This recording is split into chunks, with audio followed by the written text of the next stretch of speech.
Recovering a WhatsApp account without a phone number or email can be challenging, as these are essential for account verification. However, you can try the following steps. Contact WhatsApp support.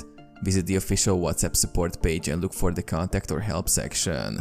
Submit a request explaining your situation, providing as much information about your account as possible. Provide alternate verification. In your support request, offer alternative verification methods, such as details about your WhatsApp contacts, groups, or any other relevant account information. Try the email option. If you don't have access to the phone number, attempt the forgot password or email option during the account recovery process. Follow the instructions to reset your password via email. Wait for a response. After contacting WhatsApp support, patiently wait for a response. They may request additional information or provide guidance on the recovery process. Consider a new account. If recovery attempts fail, you may need to consider creating a new WhatsApp account. Make sure to inform your contacts about the change.